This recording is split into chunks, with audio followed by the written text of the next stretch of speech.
itu cuma wasilah saja, formalitas yang memang ditutup oleh zaman. Tapi kalau ngajinya, belajarnya sampai mati, sampai masuk ke liang lahat, insya Allah ada selesainya. Orang yang nyangka dirinya udah alim berarti dia udah bodoh. Orang yang nyangka dirinya berilmu sehingga nggak mau belajar berarti ketika itu dia bodoh. Karena orang yang tak sadar akan luasnya, orang yang sadar dirinya bodoh akan terus belajar. Dan orang yang tahu betapa luasnya ilmu akan sadar betapa bodohnya dirinya. Orang yang tahu betapa luasnya ilmu akan sadar betapa bodohnya dirinya. Nah, tapi kalau orang yang bodoh, dipikir ilmu itu sempit, dia udah tahu segala-galanya. Padahal seujung kuku pun belum diketahui.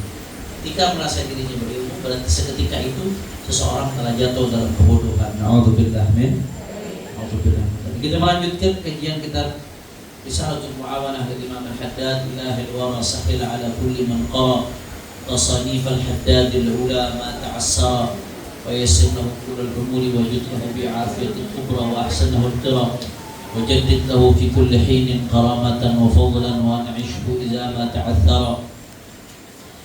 Qala al-Imam Al-Haddad faslun wa yanbaghi an yakuna laka wirdun min qira'atil ilmi an-nafi' وهو الذي يزيد في معرفتك بذات الله وأقواله وصفاته وأفعاله وآلائه وتعرف به ما أمرك به من طاعته ونهاك عنه من معصيته ويورثك زهدا في الدنيا ورغبة في الآخرة ويبصرك بعيوب نفسك وآفات أعمالك ومكائد عدوك.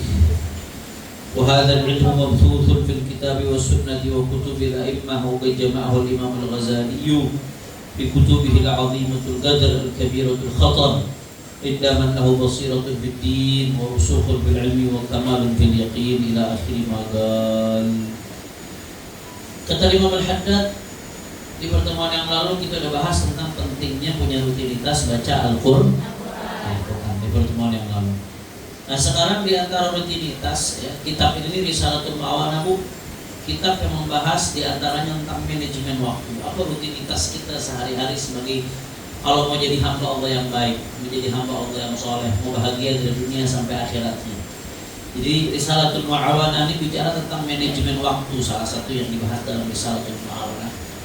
Nah kata Imam Al-Haddad, hendaknya kamu punya rutinitas setiap hari min qira'atil ilmin nafi' di dalam membaca dan menambah ilmu yang bermanfaat. Jadi usahakan setiap hari kita nambah ilmu. Ada yang kita baca, ada yang kita serap, ada yang masuk ke ilmu. Makanya sampai ada ulama mengatakan kalau ada satu hari ilmu saya nggak bertambah, ya, kullu yaumin, setiap hari ada satu hari aja ilmu saya nggak bertambah, berarti hari itu saya nggak mendapatkan keberkahan dari Allah Subhanahu Wa Taala. Jadi sampai ada ulama yang merasa pentingnya nambah ilmu, sampai-sampai dia punya target setiap hari harus ada ilmu baru, setiap hari harus ada yang diserap. Nah sadar tuh sedikit demi sedikit lama-lama menjadi mungkin. Maka kamu harus punya rutinitas kata Imam Al-Haddad untuk membaca ilmu-ilmu yang bermanfaat. Jangankan kita bu, Rasulullah alim nggak? Ada yang lebih alim dari Rasulullah? Ada yang lebih alim dari Rasulullah. Rasulullah itu kotanya ilmu. Kata Rasulullah, ana madinatul ilmi wa aliyun babuha. Kata Rasulullah, kalau aku ini diibaratkan sebagai kotanya ilmu, maka pintunya adalah Sayyidina Ali bin Abi Thalib. Sayyidina Ali di antara sahabat yang keilmuannya paling luar biasa. Sampai Sayyidina Umar bin Khattab kalau sedang ada permasalahan fikih atau apa yang harus diselesaikan, nanyanya ke Sayyidina Ali bin Abi Thalib. Memang Rasulullah katakan kelebihannya Sayyidina Ali dalam keilmuannya, alim luar biasa. Babu Madinah ilmu Rasulullah. Tapi segitunya Sayyidina Ali masih pintu. Kotanya siapa? Sayyidina Muhammad bin Abdullah sallallahu alaihi wa alihi wasallam. Sallu ala Nabi Muhammad. Tetap kotanya Rasulullah. Udah nggak ada duanya, udah nggak ada tandingannya kita punya Nabi sallallahu alaihi wa alihi wasallam. Dahsyat kita punya Nabi Rasulullah sallallahu alaihi wasallam. Tapi meski demikian Allah mengatakan dalam Al-Quran, wa qul rabbi zidni ilma.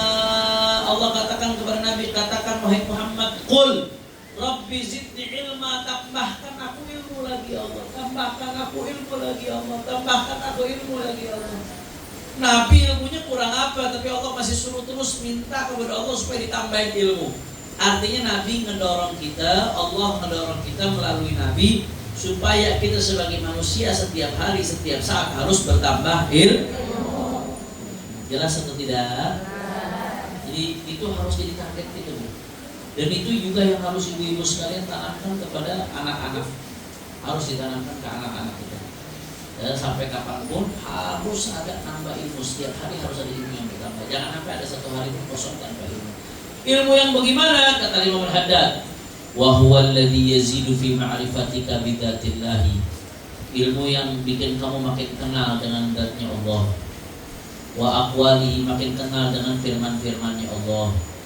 Wa sifatihi, makin kenal dengan sifat-sifatnya Allah. Wa af'alihi, makin kenal dengan perbuatannya Allah. Wa alaihi, makin kenal dengan nikmatnya Allah Subhanahu. Ada ilmu yang makin kita dalamin, makin sadar kita nikmatnya Allah Subhanahu wa taala. Makin sadar nikmatnya Allah Subhanahu wa taala. Tafakkurnya kita, Bu. Orang-orang yang ngerti biologi, taruhlah ada orang ngerti anatomi tubuh. Bagaimana struktur tubuh kita di manusia, sel-sel di dalamnya, anggota tubuh di dalamnya, bagaimana kerja anggota tubuh di dalamnya. Orang-orang yang ngerti itu akan makin tahu betapa kompleksnya struktur tubuh kita, betapa rumitnya, betapa vitalnya fungsi organ-organ yang ada di dalamnya.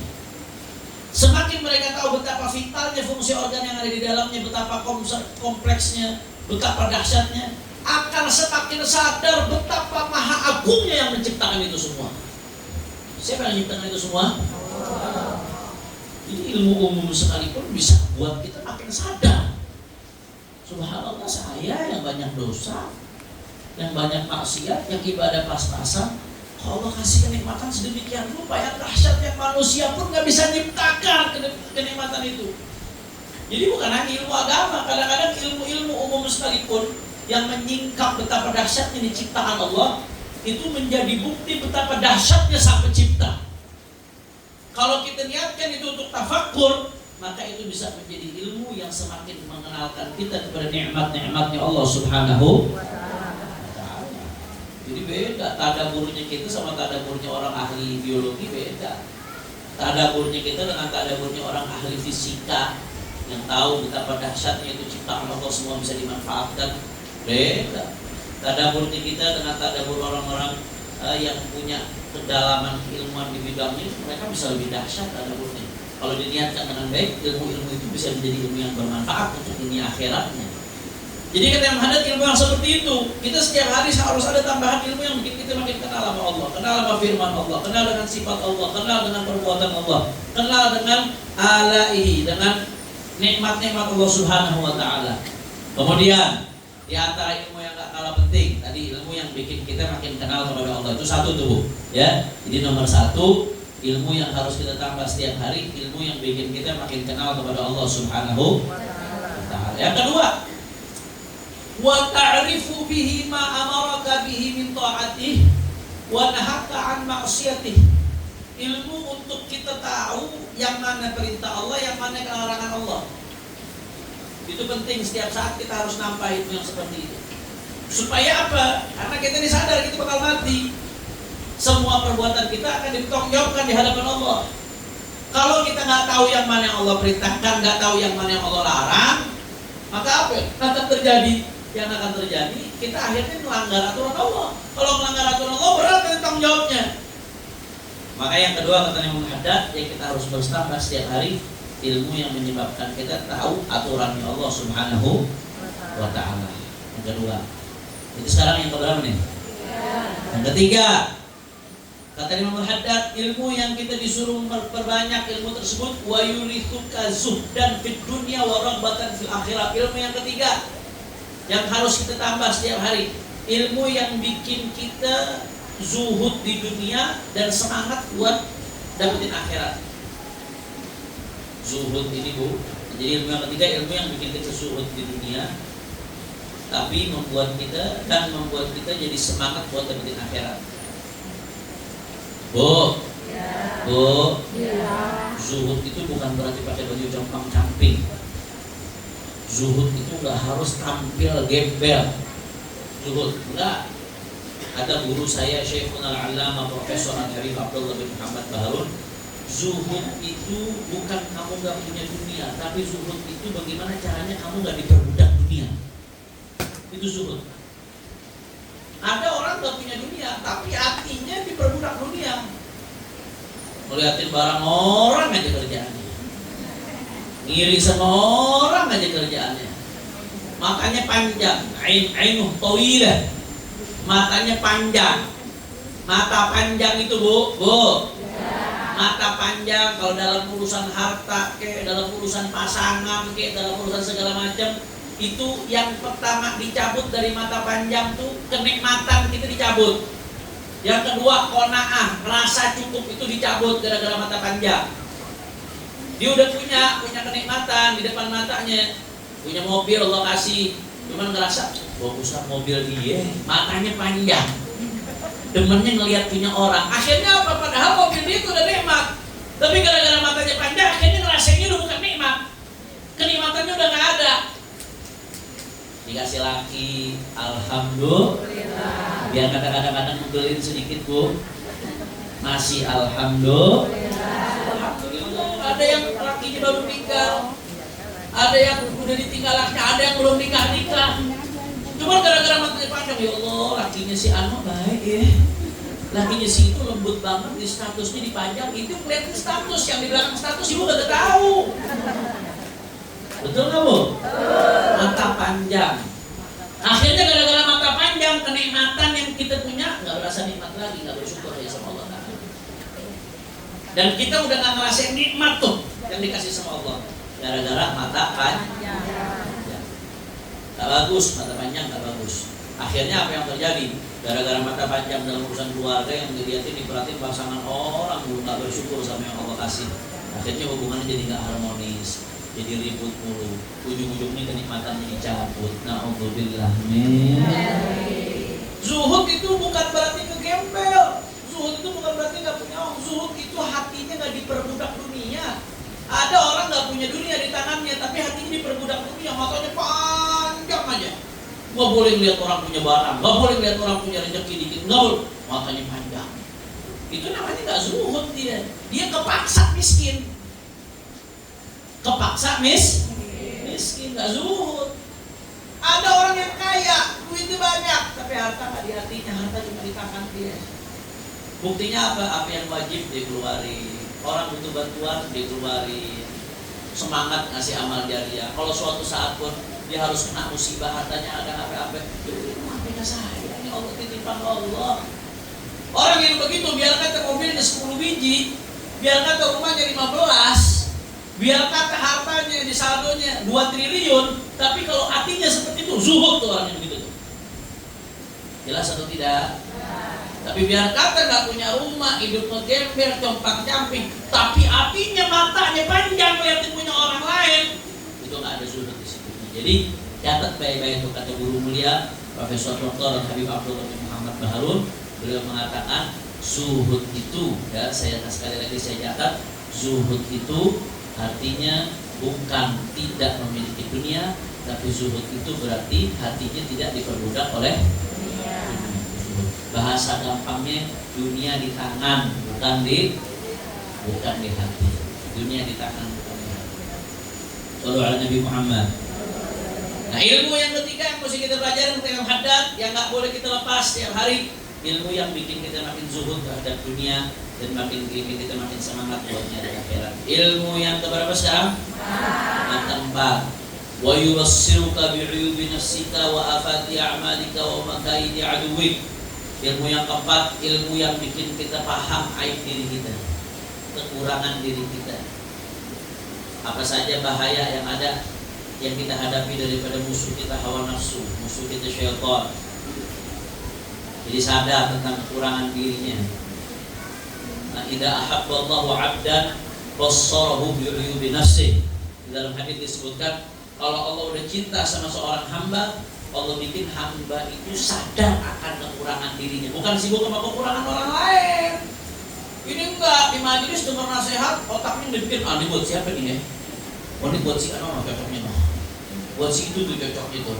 Buat si pula tuh, buat si pulana tuh. Otaknya kemana-mana, setiap dengar nasihat ditujuannya buat orang lain. Buat ente kapan? Buat kita kapan?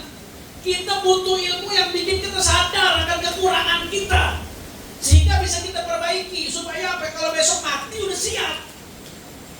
Jelas atau tidak? 4 yang disebut ini muhadat. Disebut muhadat 4. Jadi yang pertama ilmu apa? Supaya kenal Allah. Kita makin kenal Allah. Yang kedua, tahu aturan Allah. Yang ketiga, ilmu yang bikin kita zuhud terhadap dunia, semangat buat akhir. Yang keempat, ilmu yang bikin kita tahu kekurangan diri kita sendiri. Ilmu muhadat sebutin 4. Usahain setiap saat jangan lepas dari 4 ilmu ini. Paling enggak biar kata dikit ada dalam setiap hari itu ada, karena itu nutrisi buat hati kita, nutrisi buat jiwa kita. Saya sering mengutip, sebagaimana jasad beberapa hari nggak dikasih makan bisa mati, sakit mati, begitu juga hati. Hati beberapa saat nggak dikasih makan bisa sakit mati. Makanan hati apa nih? 4 ilmu yang disebutkan oleh Imam Al-Habib Abdullah bin Ali bin Muhammad Al-Haddad. Ini 4 ilmu. Kalau dari segi hukumnya, nah kita sekarang bicara dari segi hukum. Bicara soal ilmu, kata Imam Al-Ghazali, ilmu itu ada yang sifatnya fardhu ain. Kan kita belajar tuh, talabul ilmi fardhatun ala kulli muslimin. Nah, ada yang menambahkan wa muslimah. Nuntut ilmu wajib bagi orang Islam, setiap muslim dan muslimat. Ilmu yang mana? Karena ilmu banyak. Nggak usah jauh-jauh, Bu, nggak usah jauh-jauh. Di markas syariah, pernah nggak di Ibu Markas Syariah? Sebagian pernah. Itu ada perpustakaannya Habib Rizik. Perpustakaannya Bu, 3 bangunan. 3 bangunan. 1 bangunannya ribuan buku. Ini 3 bangunan. Itu semuanya isinya ilmu tuh Bu. Kalau dipelajarin semuanya, jangankan umur kita 80 tahun, umur kita 1000 tahun lagi gak rapi gitu. Terus Nabi bilang, thalabul ilmi fardhatun 'ala kulli muslim, tuntut ilmu wajib bagi setiap muslim. Ilmu yang mana? Kalau ilmu semuanya dipelajarin, ya gak ada habisnya dong. Kita semua pun gak akan selesai, berarti gak bisa jalankan tugas ini. Lantas ilmu yang mana? Nah, tadi Imam Al-Ghazali, ilmu itu ada fardhu ain, ada yang hukum belajarnya fardhu kifayah, ilmu yang mahmud, ilmu yang terpuji. Ada yang sifat belajarnya fardhu ain, ada yang sifat belajarnya fardhu kifayah. Ada lagi ilmu yang madhmum, ilmu yang tercela. Nanti akan kita bahas. Ilmu yang sifatnya fardhu ain kata Imam Ghazali apa? Ilmu hal, ilmu yang berkaitan dengan yang kita lakukan sehari-hari. Kita mau sholat, wajib nggak kita sholat? Wajib. Nah, karena kita wajib sholat, maka kita juga wajib tahu ilmu yang berkaitan dengan sholat. Itu fardhu ain hukumnya. Termasuk cara bersucinya, cara istinjaknya, kalau head bagaimana sikapnya terhadap head, mensucikan diri dari head seperti apa, mesti tahu wajib. Cara sholatnya, rukun sholatnya, yang membatalkan sholatnya, syarat-syarat sah sholatnya, wajib hukumnya buat tahu, fardhu ain. Ini kita muslim kalau Ramadan wajib nggak puasa? Wajib juga, berarti tahu ilmu yang berkaitan dengan keabsahan puasa. Kita kalau punya rezeki wajib nggak ngeluarin zakat? Kalau sampai memenuhi syarat wajib ngeluarin zakat. Maka sebelum ngeluarin zakat wajib tahu ilmu yang berkaitan dengan zakat. Kita punya rezeki kemudian mau pergi haji. Kalau udah punya rezeki mampu kemungkinannya ada, wajib nggak haji?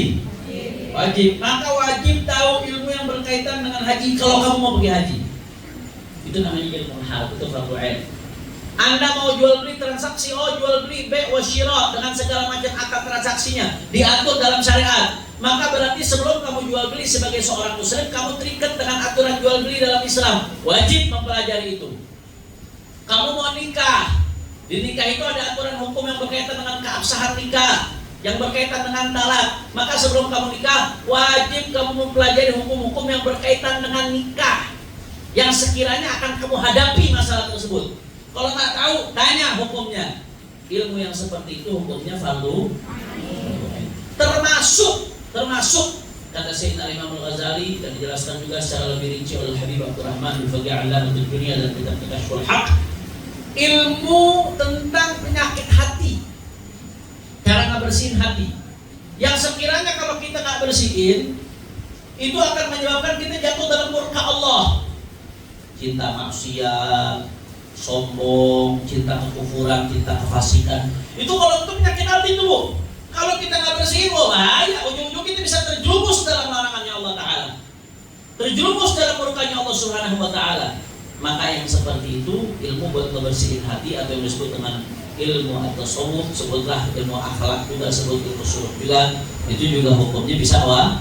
Nggak semua yang ada dalam tasawuf wajib, nggak semua dalam ilmu akhlak itu wajib.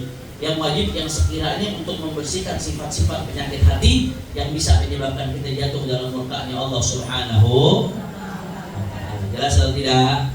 Itu yang pertama, namanya ilmu yang fardu ain. Ada namanya ilmu fardu kifayah. Nggak semua orang wajib tahu ilmu itu, tapi dalam satu daerah harus ada yang mengetahui ilmu tersebut, Bu. Contoh ilmu yang fardu kifayah apa? Memperdalam ilmu agama sampai jadi ulama besar, sampai jadi mufti. Nah, itu hukumnya belajar ilmu agama sampai detail, sampai betul-betul dalam, bukan sekedar buat ngamalin diri sendiri, tapi buat menjawab kebutuhan banyak orang. Itu hukumnya fardu kifayah. Kalau belajar agama buat diri sendiri, fardu ain. Makanya saya sering bilang, mondok itu bukan buat jadi ulama doang. Mondok itu biar paham ilmu agama. Belajar itu supaya belajar ilmu syariat itu bukan hanya buat jadi ulama, biar paham ilmu agama. Khususnya ilmu yang fardu ain ini. Anda jadi apapun, Anda menjadi dokter, jadi pedagang, jadi politisi, menjadi ekonom, jadi arsitek, jadi apapun. Ilmu-ilmu yang fardu ain yang berkaitan dengan apa yang mau kamu kerjakan, kamu harus tahu. Bukan hanya ustadz yang mesti tahu. Fardu ain hukumnya itu yang dibilang talabul ilmi fardhatun ala kulli muslim. Tapi kalau ilmu agama yang udah sampai memperdalam, sampai jadi ulama, sampai untuk menjawab kebutuhan banyak orang, itu hukumnya fardu kifayah. Fardu kifayah itu tadi, dia nggak wajib buat setiap orang, tapi dalam satu daerah harus ada yang bisa melakukan itu, harus ada yang memperdalam. Ilmu falak misalkan, ilmu falak ini buat tahu kapan waktu-waktu sholat yang berapa aja masuknya. Awal Ramadan, luar Ramadan, kemudian awal-awal bulan, kemudian kapan gerhana matahari, gerhana bulan, sehingga nanti bisa menjalankan sholat khusyuk dan seterusnya. Itu hukumnya fardu kifayah. Dalam satu wilayah harus ada orang bisa ilmu itu, tapi tidak setiap orang wajib ilmu. Ilmu faraid, ilmu ngitung waris, nggak semua orang wajib bisa ngitung waris, tapi dalam satu daerah harus ada yang bisa ngitung waris. Itu satu. Kemudian di antara ilmu yang fardu kifayah kata Imam Ghazali, ilmu yang berkaitan dengan hajat banyak orang. Ilmu yang berkaitan dengan hajat banyak orang. Sekiranya kalau nggak ada orang yang bisa ahli ilmu tersebut, ini hajat banyak orang berantakan. Contoh kata Imam Ghazali, di antara ilmu yang hukumnya fardu kifayah, ilmu kedokteran. Bu, satu kabupaten nggak ada dokter, repot kan? Repot, orang pada repot kalau disakiti. Makanya kata Imam Ghazali, belajar ilmu kedokteran hukumnya fardu kifayah. Jadi kalau orang belajar ilmu kedokteran jadi dokter, niatnya buat khidmat sama umat untuk menjalankan fardu kifayah, pahalanya gede itu, nggak main-main. Satu daerah nggak ada arsitek sama sekali, repot nggak? Bangunan bisa pada rubuh, orang bangun sembarangan, fardu kifayah.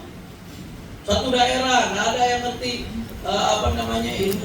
ilmu yang berkaitan dengan industri, sehingga akhirnya industri nggak berjalan, pabrik-pabrik nggak ada yang bisa bikin mesin-mesin, nggak ada yang bisa bikin industri dan lain sebagainya, bisa berantakan tuh kehidupan orang. Nggak ada yang ngerti pertanian semuanya, wah bisa kacau orang, supply makanan dari mana? Ilmu-ilmu yang berkaitan dengan hajat orang banyak itu kata Imam Ghazali hukumnya fardu kifayah. Jelas atau tidak? Nah, world view-nya, nah ini Profesor Nagib Al-Attas ini banyak bahas world view, cara pandang terhadap fenomena kehidupan yang benar ini. Di antara adabul ilm, adab ilmu, kita harus mendahulukan yang fardu ain, baru setelah itu fardu kifayah. Jadi yang fardu kifayah bagus, tapi jangan sampai ada orang sibuk sama fardu kifayah, sibuk sama ilmu-ilmu lain, yang fardu ain dia lupa. Akhirnya berkaitan dengan kewajiban dirinya nggak dikerjain. Kata Prof. Nagib Al-Attas, itu namanya nggak beradab dalam berilmu. Jadi tetap ada skala prioritas. Fardu ain itu prioritas nomor 1. Setelah itu baru ke dalam fardu kifayah. nggak beradab di dalam ilmu, kata Prof. Nagibul Atas. Ya, kemudian ada ilmu yang mazmum, yang ketiga ilmu yang tercela. Ilmu yang tercela itu kayak ilmu sihir. Ilmu juga ada ilmunya juga tuh sihir, buat nyantet, ya, buat pelet. Ada ilmunya juga. Nah, itu termasuk ilmu yang tercela. Nauzubillah min. Jelas semuanya. Nah, kata Imam Haddad, usahakan setiap hari jangan sampai kita tidak bertambah ilmu. Tapi jangan cuma nambah ilmu doang, Bu. Usahakan nambah ilmu, nambah amal. Man izdada ilman wa lam yazdad hudan lam yazdad minallahi illa bu'dan. Kata Nabi SAW, orang yang kalau nambah ilmu tapi nggak nambah dekat sama Allah, nggak nambah hidayah, nggak nambah baik, maka berarti dia makin jauh. Na'udzubillah min alimun bi'ilmihi lam ya'malan mu'azzab bi'uqbatil wada. Besok di akhirat orang yang nggak ngamalin ilmunya itu diadab sama seperti mereka para penyembah berhala. Na'udzubillah min dzalik. Bahkan di dalam satu hadis Rasulullah mengatakan bahan bakar api neraka, pusing besok bahan bakar api neraka. Ya, bensinnya api neraka, bahan bakar buat nyalain api neraka, salah satunya adalah orang-orang yang punya ilmu tapi nggak ngamalin ilmunya. Karena hakikatnya kita lagi ngamalin ilmu kita ini, kita lagi mau bahagiain diri kita di akhirat. Kadang-kadang seolah-olah kita terpaksa buat ngamalin ilmu, harus maksa diri. Padahal enggak. Justru kita ini apa ilmu syariat itu buat apa sih? Buat kebahagiaan dunia akhirat kita. Kalau kita akan, kita sendiri yang bahagia dunia akhirat. Kalau kita tinggalin, justru kita sedang mencelakakan diri kita dunia akhirat. Maka jangan cuma fokus nih bagaimana caranya nambah ilmu, tapi juga harus nambah amal. Man izdada ilman wa lam yazdad hudan lam yazdad minallahi illa bu'dan. Siapa yang nambah ilmu tapi enggak nambah dekat kepada Allah, maka dia berarti hanya akan nambah jauh dari Allah Subhanahu wa ta'ala. Kira-kira jelas atau tidak? Faham? Insyaallah. La ilaha illallah. Kemudian ada beberapa kitab yang direkomendasikan oleh Imam Al-Haddad untuk dibaca. Di antaranya ilmu-ilmu yang kayak tadi itu yang 4 yang disebutkan oleh Imam Al-Haddad, itu kata beliau wa hadzal ilmu mabthutun fil kitabi was sunnati wa kutubil a'immati. Ini kitab tersebar di Al-Quran, ini ilmu tersebar dalam Al-Quran, dalam hadisnya Nabi, dan dalam kitabnya para ulama-ulama. Dan ilmu-ilmu ini semua yang 4 yang tadi disebutkan oleh Imam Al-Haddad tuh, ilmu yang bikin kita makin kenal Allah, ilmu yang bikin kita tahu aturan Allah, ilmu yang bikin kita makin zuhud, ilmu yang bikin kita tahu kekurangan diri kita, itu dikumpulin oleh Al-Imam Al-Ghazali di dalam kitab-kitabnya. Imam Al-Haddad sangat menganjurkan kepada umat Islam untuk membaca karya-karyanya Imam Ghazali. Imam Ghazali banyak bu karangannya. Saya sebutin dari yang kecil dari antaranya. Saya kebetulan penelitian saya di S3 tentang pemikiran Imam Ghazali. Jadi penelitian doktoral saya di bidang pendidikan Islam tentang pendidikan akhlak bernegara menurut perspektif Al-Imam Al-Mawardi dan Imam Ghazali. Jadi saya salah satunya kenapa saya memilih pemikiran Imam Ghazali, karena memang ulama-ulama dulu sangat senang dengan pemikiran Imam Ghazali. Ada keberkahan di dalam pemikiran Imam Ghazali, itu ada keberkahan yang luar biasa, direstui oleh para aulia, direstui oleh para ulama. Nah, bahkan di kitab-kitab ulama yang menyebutkan, bukan saya, itu banyak ulama yang mimpi Rasulullah SAW. Rasulullah itu menyebutkan restunya terhadap kitab-kitabnya Imam Ghazali, khususnya Ihya Ulumuddin. Nah, Imam Ghazali kitabnya apa aja, Beb? Di antaranya yang kecil dulu, Bu, Bidayatul Hidayah. Ada kitab Imam Ghazali Bidayatul Hidayah, itu buat pemula. Bidayatul Hidayah. Terjemahannya ada, Beb? Ada banyak. Itu kita diajarin, Bu, di Bidayatul Hidayah tuh, Bu. Apa yang mesti kita kerjain dari kita bangun tidur sampai kita tidur lagi. Satu-satu dituntun dengan Imam Ghazali, supaya kita udah on the track di jalan hidayah Allah Subhanahu wa ta'ala. Rapi, orang kalau ngamalin hidup Bidayatul Hidayah hidupnya rapi, dari bangun tidur, adab-adab, akhlak-akhlaknya sampai merem lagi diajarin oleh Imam Ghazali. Bidayatul Hidayah ada terjemahannya, beli di Shopee. Jangan beli di Shopee urusan skincare mulu ibu-ibu. Sekali-sekali beli di Shopee buku Bidayatul, terjemahannya ada. Kalau belajar lebih baik sama guru, Banyak di internet kajian-kajian Bidayah Hidayah, saya kira banyak. Kalau bisa di majelis lebih baik, tapi kalau nggak bisa di internet cari live kajian Bidayah Hidayah dari ulama-ulama Ahlussunnah wal Jamaah yang lengkap ya. Itu di antara kita Imam Ghazali bagus. Nanti sambil baca sendiri bukunya Imam Ghazali Bidayah Hidayah, bagus banget, luar biasa, diajarin kita hidup dari awal sampai akhir. Kemudian di antara kita Imam Ghazali yang cukup populer di kalangan ulama-ulama kita, Al-Arba'in fi Usuluddin. Kitab Al-Arba'in fi Usuluddin. Beliau menyebutkan 40 fondasi yang sangat mendasar dalam agama Islam.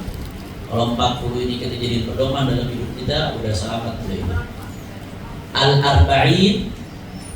Al-Arba'in fi Usuluddin. Terjemahan bahasa Indonesianya juga ada. Kitabul Arba'in fi Usuluddin. Itu di antara karya Imam Al-Ghazali. Ada lagi di antara karya Imam Ghazali yang cukup terkenal di Indonesia, mansub ila Al-Ghazali. Di antaranya kitab Minhajul Abidin. Minhajul Abidin itu Imam Ghazali mengilustrasikan ibarat kata seperti aqabat, ada tahapan-tahapan, tangga-tangga yang kita harus lalui menuju ridha Allah. Tangga pertama aqabatul ilmu dulu, habis itu aqabatul taubah, terus tangga yang kedua taubah, terus sampai tangga yang teratas sampai kepada ridhonya Allah Subhanahu wa taala. Minhajul Abidin. Terjemahannya juga ada banyak kalau mau baca. Tapi sama guru lebih baik. Ya. Jangan ngaco nanti baca sendiri, akhirnya apa yang maksudnya apa yang dipahamin apa.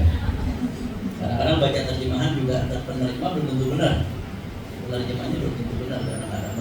Menerjemah sesuai pemahaman. Kalau pemahaman penerjemahnya salah juga. Nah, walaupun guru juga belum tentu pasti 100% benar. Seenggaknya guru kita pernah belajar lagi sama gurunya. Kemungkinan salahnya lebih kecil ketimbang kita belajar sendiri. Ada lagi di antara karya-karya Imam Al-Ghazali, ini yang paling fenomenal. Magnum opus Imam Ghazali, karya Imam Ghazali paling fenomenal. Apa? Ihya Ulumuddin. Ihya Ulumuddin. Oh, kalau itu besar, terjemahnya ada. Tapi kalau nggak salah terjemahnya 10 jilid. 10 jilid terjemahnya ya. Kalau nggak salah. Ihya Ulumuddin. Itu kitab aslinya 4 jilid, kalau cetakan yang lama, kalau cetakan baru 10 jilid. Nah, kalau itu jangan baca sendiri dah, kalau itu harus sama guru belajarnya. Itu tingkatan yang udah paling tinggi, paling terakhir. Setelah baca Bidayah Hidayah, setelah baca Nusaidunya, baca Ihya Ulumuddin. Dan ini kitab yang paling disenengin oleh para aulia, para orang-orang soleh. Habib Abu Bakar Gresik, Bu, yang kemarin dirayakan haulnya. Tahu kan Habib Bakar Gresik? Kemarin haulnya dirayakan, ramai haul Habib Abu Bakar bin Muhammad As-Segaf, yang kata Syekh Yasin Fadani, ulama besar, ulama Indonesia yang tinggal di Mekah, yang menjadi guru ulama-ulama dunia. Syekh Yasin Fadani itu disebut Habib Abu Bakar Gresik sebagai qutbu zamani, pimpinan wali pada zamannya. Itu yang ngomong Syekh Yasin bin Isa Al-Fadani. Nah, Habib Bakar Gresik itu setiap setahun sekali pasti ngehatamin Ihya Ulumuddin. Setahun sekali pasti bikin majelis khataman Ihya Ulumuddin. Sampai sekarang, sampai beliau wafat masih tetap dilanjutkan. Sayyidina Abdullah bin Abu Bakar Al-Idrus, Sayyidina Al-Idrus Al-Akbar, yang arang Ratib Al-Idrus, itu paling cinta sama Ihya Ulumuddin. Imamul Haddad yang kita baca kitabnya, Ihya Ulumuddin tahya qulubuna. Beliau sampai bikin qasidah muji. Dengan Ihya Ulumuddin ini hati kita menjadi hidup, kata Imam Al-Ghazali. Ulumuddin ini luar biasa, azim jiddan. Kitab yang paling disenangi sama para aulia, sama orang-orang soleh, sama kekasih-kekasihnya Allah Subhanahu. Lebih kenapa nggak langsung ke Al-Quran? Kenapa langsung nggak ke Sunnah? Kenapa pakai lewat Ihya Ulumuddin? Ya emang Imam Ghazali menguraikan Ihya Ulumuddin itu dari mana? Dari Quran. Imam Ghazali itu yang disajikan oleh beliau hakikatnya apa yang beliau pahami, apa yang beliau peras dari Al-Quran dan Sunnahnya baginda Nabi besar Muhammad. Jelas atau tidak? Paham ya? Jadi jangan salah paham. Kadang-kadang ada orang suzon. Kita ngaji kitabnya ulama, oh kenapa nggak langsung Al-Quran dan Sunnah? Lah emang itu ulama ngambil dari Quran. Ulama itu menguraikan isi Al-Quran dan Sunnah. Karena otak kita ini sederhana sangat terbatas. Kemampuan bahasa Arab kita terbatas. Kita memahami Al-Quran dan Sunnah bagaimana caranya? Dari pemahaman para ulama. Jelas? Paham? Jadi itu. Datangnya Ihya Ulumuddin. Ihya Ulumuddin salah satu objek penelitian saya dalam disertasi doktoral. Ada lagi objek penelitian saya namanya Tibrul Masbuk dan Nasihatul Murqul, itu berkaitan dengan kenegaraan, konteks kenegaraan dan lain sebagainya. La ilaha illallah. Jadi di antara kitab yang paling bermanfaat kata Imam Ghazali kitab-kitab Ihya Ulumuddin. Tapi selain kitab Ihya Ulumuddin banyak kitab-kitab ulama. Di antaranya kitab-kitabnya Habib Abdullah bin Habib Muhammad Al-Haddad yang memuat 4 hal yang tadi beliau sebutkan. Di antaranya kitab-kitab orang-orang saleh yang lainnya seperti Habib Abdullah bin Husain bin Tahir, kemudian kitabnya Abu Yazid Muhammad bin Ali bin Abbas Al-Maliki, kitabnya Syekh Nawawi Al-Bantani, banyak yang bagus-bagus karangannya ulama-ulama kita. Kalau di Indonesia di antaranya ada Buya Hamka, ada ulama-ulama yang lain. Itu kitab-kitab yang banyak mendekatkan kita kepada Allah Subhanahu. Kira-kira sedikit jelas? Intinya jangan berlalu satu hari kecuali kita mendapatkan ilmu yang bermanfaat, sedikit atau banyak. Jangan meremehkan sedikit, karena sedikit demi sedikit lama-lama menjadi. Jangan berlalu satu hari kecuali dapat ilmu yang bermanfaat. Itu kata-kata hari ini yang harus kita pegang dan kita jalankan di kehidupan sehari-hari. Mudah-mudahan apa yang saya sampaikan bermanfaat. Dan jangan lupa ya Bu ya, hari Ahad puasa Asyura. Puasa Asyura itu kata Nabi sallallahu alaihi wasallam menggugurkan dosa setahun sebelumnya. Nah, kita banyak dosa, kita butuh ampunan. Di antara ampunan di puasa Asyura. Di hari Asyura ini hari yang mulia, dianjurkan memperluas infak kepada keluarga di hari Asyura. Di hari Asyura dianjurkan banyak zikir, banyak bertasbih, bertahmid, la ilaha illallah subhanaka inni kuntu minadh dhalimin. Banyak baca itu di hari Asyura. Dan ada doa-doa Asyura, nanti bisa kita kirimkan insya Allah. Kemudian Nabi pengen jangan hanya puasa Asyura, karena puasa Asyura ini orang Yahudi pun ikut puasa Asyura. Karena Nabi Allah Musa Allah selamatkan di hari Asyura, hari 10 Muharram. Jadi jangan hanya di hari Asyura puasa Asyura.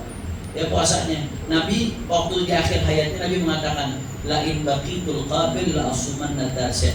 Kata Nabi, andai kata tahun depan aku masih hidup, aku akan puasa juga di hari ke-9. Untuk apa tujuannya Nabi puasa di hari ke-9? Tasu'a namanya. Besok jatuhnya hari Sabtu. Supaya beda sama orang Yahudi. Kalau orang Yahudi puasanya hanya Asyura doang bagus. Tapi kita jangan berhenti sampai di Asyura, tambahin lagi sehari biar beda sama orang Yahudi. Yaitu di hari ke-9 Muharram. Jelas atau tidak? Nah, kalau nggak bisa di 9-nya, di 11-nya nggak apa-apa. Jadi sehari sebelumnya atau sehari sesudahnya, supaya kita beda. Yang penting jangan hanya Asyuranya saja. Beb, andai kata saya mau Asyura doang, Beb, daripada nggak sama sekali, nggak apa-apa, tetap dapat sunnah. Andai kata mau Asyura doang, tetap dapat sunnah.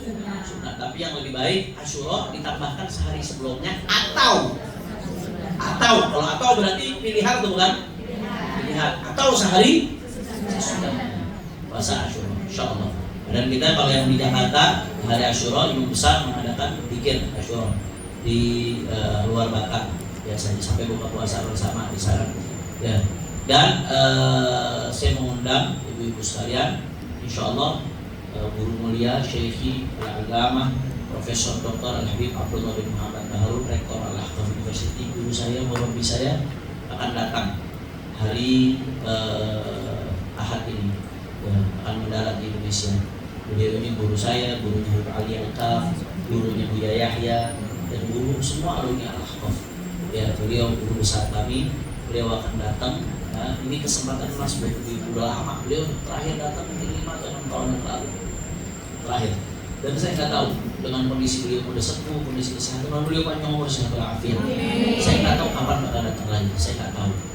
Yang jelas ini kesempatan emas di depan mata beliau mau datang. Dan maka ibu-ibu semua saya undang hari Rabu yang akan datang. Dan di Petamburan akan ada seminar beliau yang menjadi pembicara, dan itu untuk umum, untuk laki dan perempuan di atas biasa, laki-laki di bawah. Jadi semua jamaah Darul Zahra saya undang untuk hadir hari Rabu yang akan datang di Petamburan. Kita menatap langsung wajah guru mulia Profesor Dr. Al-Habib Abdullah bin Muhammad Baharun, insyaallah. Dan mungkin nanti kita akan minta ijazah sama beliau. Jadi semua yang hadir bisa dapat ijazah langsung nyambung sama beliau. Ya, insyaallah. Jadi jangan disia-siakan kesempatan emas ini. Ya, insyaallah. Insya Allah. Ada pertanyaan lagi? Satu pertanyaan aja, udah 5 lewat. Tidak. Kalian ada yang mau bertanya, dipersilakan.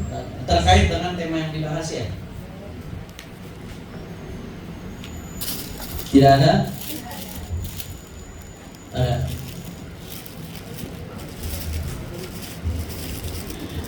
Bismillahirrahmanirrahim. Assalamualaikum warahmatullahi wabarakatuh. Waalaikumsalam. Terima kasih atas waktunya.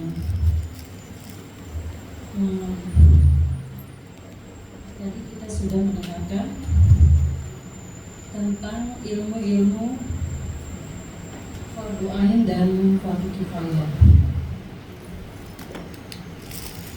Yang ingin saya tanyakan, ilmu fardu kifayah tadi Ustadz sudah menerangkan bahwa contoh fardu kifayah itu salah satunya seperti mendalami ilmu agama sampai dia benar-benar menjadi ulama yang dapat mengaplikasikan kebutuhan orang banyak. Lalu yang ingin saya tanyakan terkait dengan saya ketika itu belajar ilmu agama tentang pendidikan anak usia dini, juga ilmu-ilmu tentang pendidikan umum, dan implementasinya saya berikan kepada anak-anak. Saya rasa, bukan maksudnya, apakah itu juga termasuk hajat orang banyak? Karena saya intinya mengajar di sekolah dasar. Apakah itu termasuk ilmu fardu kifayah yang saya lakukan? Karena hal itu menyangkut hajat orang banyak, sehingga anak itu memiliki keilmuan yang untuk jenjang-jenjang selanjutnya, sehingga anak tersebut diterima di masyarakat. Apakah itu termasuk ilmu fardu kifayah? Sebab tadi tidak tersinggung. Iya. Terima kasih Ustaz atas waktunya. Masya Allah, ini pertanyaan Ibu bagus sekali, luar biasa. Mudah-mudahan penanyanya dikasih panjang umur sehat walafiat. Yang tadi saya sebutkan itu sifatnya contoh-contoh saja Ibu. Nah, tapi yang terpenting patok ilmu fardu kifayah itu apa? Bobotnya, patoknya, kriterianya, ilmu yang berkaitan dengan hajat kehidupan orang banyak. Nah, termasuk apa yang Ibu pelajari dan ibu dalami tadi, ilmu untuk pendidikan anak usia dini. Nah, selama ilmunya itu berdasarkan pandangan keislaman misalkan, karena kan pendidikan kaitannya dengan agama juga, maka itu termasuk kategori ilmu yang fardu kifayah. Ya, karena tentunya anak butuh pendidikan, dan pendidikan usia dini ada seni tersendiri, ada aturan tersendiri, ada pakem-pakem tersendiri yang nggak bisa disamakan dengan pendidikan anak yang sudah usia lanjut, ya kan, anak remaja, mahasiswa. Maka dari kalau kita melihat dari kriteria itu, ilmu yang Ibu dalami dan ilmu yang Ibu ajarkan adalah ilmu termasuk kategori fardu kifayah. Kalau Ibu niatkan itu betul-betul sebagai bentuk memberikan manfaat untuk orang banyak dan bentuk khidmat kepada umat, insya Allah mendapatkan pahala dari Allah Subhanahu wa Ta'ala. Baik, mudah-mudahan saya kira cukup satu pertanyaan ya, kalau udah jam 5 lewat. Ada satu lagi yang terakhir, tadi satu lagi udah terlanjur menunjuk soalnya ya. Mic-nya dikasih.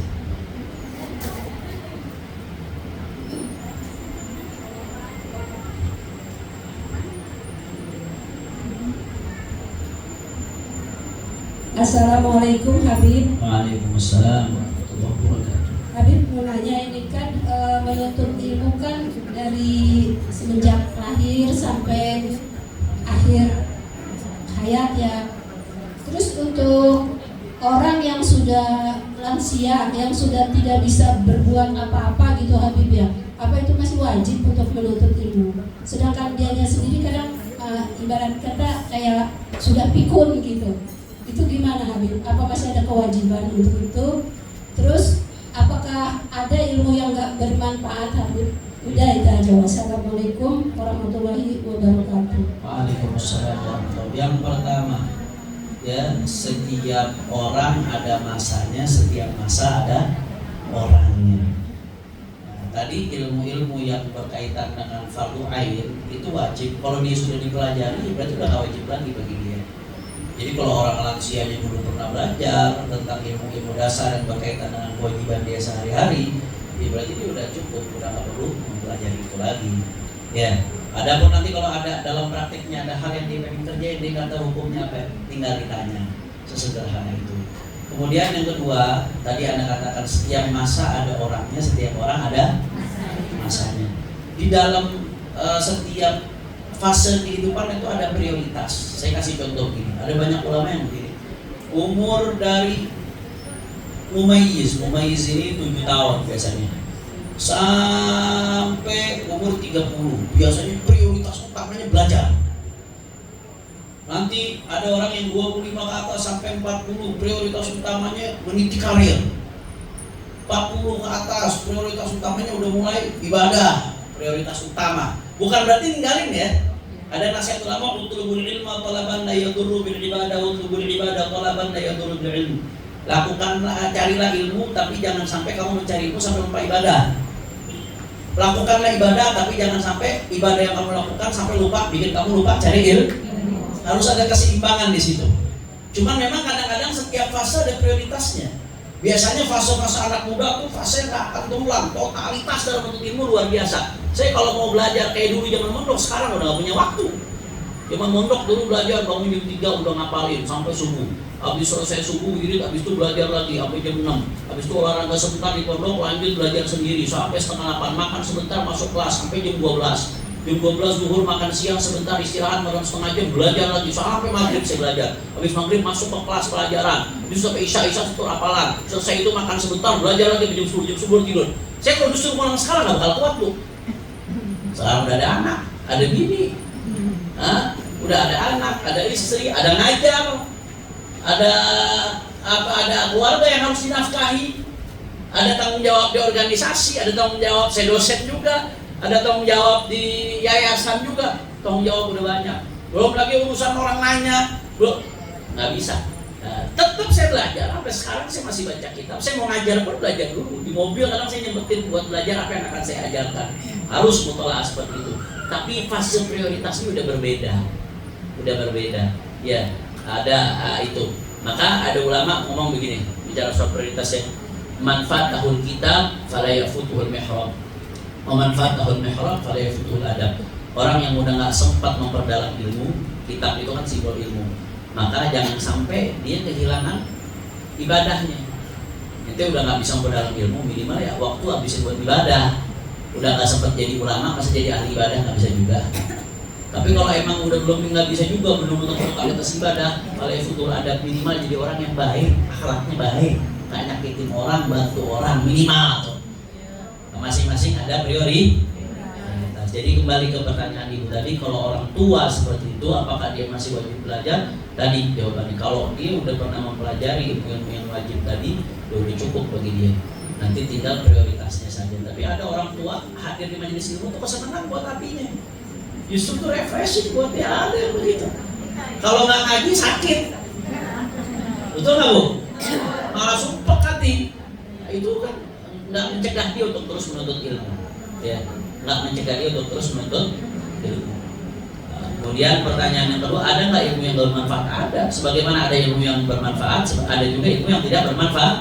Ilmu yang tidak bermanfaat diantaranya ilmu haram. Ilmu haram, belajar matematika, tapi untuk apa? Untuk memecahkan kode judi online supaya menang.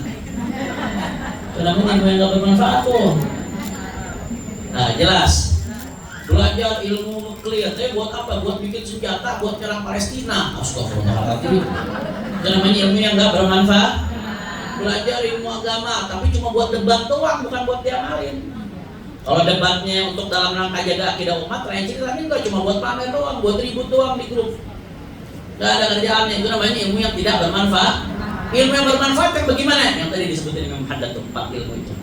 Itu di antara ilmu yang bermanfaat. Atau seenggaknya yang bermanfaat buat ummah. Jelas? Ilmu yang bikin kita takut sama Allah bermanfaat. Sebaliknya ilmu yang bikin kita makin berani sama Allah, makin maksiat, ilmu yang tidak bermanfaat. Alhamdulillah. Mudah-mudahan Allah kasih kita ilmu bermanfaat.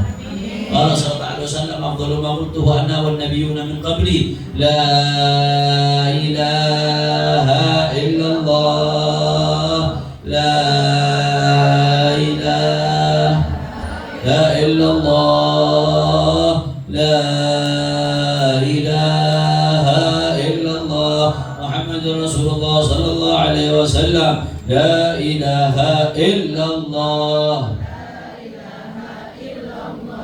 la ilaha illallah, la ilaha illallah, la ilaha illallah, la ilaha illallah, Allah, Allah.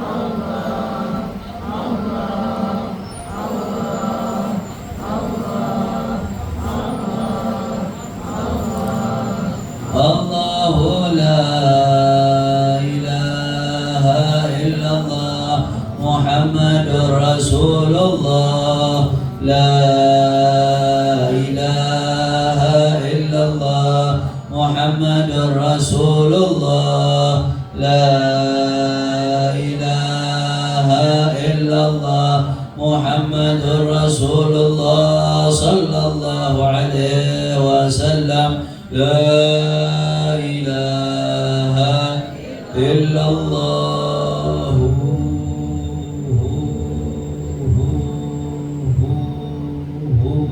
Kalimatu haqqin 'alaiha nahir wa 'alaiha naqdulah wa insyaallah ta'ala. Fatiha.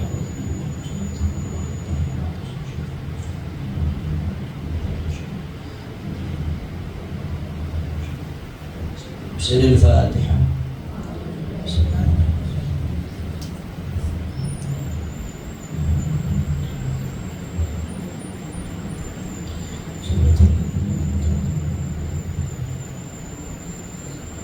Ini saja yang saya sampaikan. Mudah-mudahan yang sedikit yang saya sampaikan bisa bermanfaat. Dan mudah-mudahan kita bisa mengamalkan